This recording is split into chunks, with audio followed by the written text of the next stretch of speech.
Hey, what's up? Welcome to the Centerback. I'm Jeff Crandall, joined again by Kevin Egan. Kevin, after 2 months away, the Fire returned home to Toyota Park to open the 2014 season Sunday against the New York Red Bulls, but they're coming off a grueling 1-1 draw in Portland. Talk about the point they took at Providence Park. Oh, it was outstanding. It was a really heart-filled performance from minute one, and toward the end I think the Chicago Fire really rode their luck in many ways. Will Johnson should have scored. There's many scrambles in the box, but I think what you saw was a gutsy lineup from the gaffer Frank Yallop, and very, very solid performances. 4 guys started for the Fire for the very first time. Quincy Amarikwa led the line incredibly well. Matt Watson did his job in a very subtle manner in the centre midfield, but very, very well. And then the 2 guys, the kids as everybody seems to be calling them, Benji Hoya and Harry Shipp, performed admirably, tucking inside and not allowing Fernandez and Nagby tuck in and occupy that space. So all in all, a wonderful point on the road for the Chicago Fire and a character building point.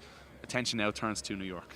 Kevin, as you said, New York, the Chicago Fire split the season series with them last year, 3-1 here at Toyota Park in April, but of course the one everyone remembers, a 5-2 loss at Red Bull Arena to end the season and miss the playoffs. Talk about how heavy that result hangs going into Sunday. Well, it can't hang too much because at the end of the day, the Chicago Fire is 7-0-3 at Toyota Park against New York. And that's an incredible statistic. Who is going to be this year's Maicon Santos? And I say that for all the right reasons. I didn't think I'd be bringing up Maicon in too much of a positive light, but who's going to be the guy who's going to step up this weekend? The team has to forget about last season. New York so far this season, like the Fire, just 1 point from 2 games. They've been shoddy at the back. Absolute shambles so far against Vancouver and against Colorado. So can Quincy and the Chicago Fire exploit their back line? Hope so. Hey, so who's been listening to Chicago Fire Weekly on ESPN 1000? I know I have. I was wondering, Kevin, can I join you and Fred this Saturday?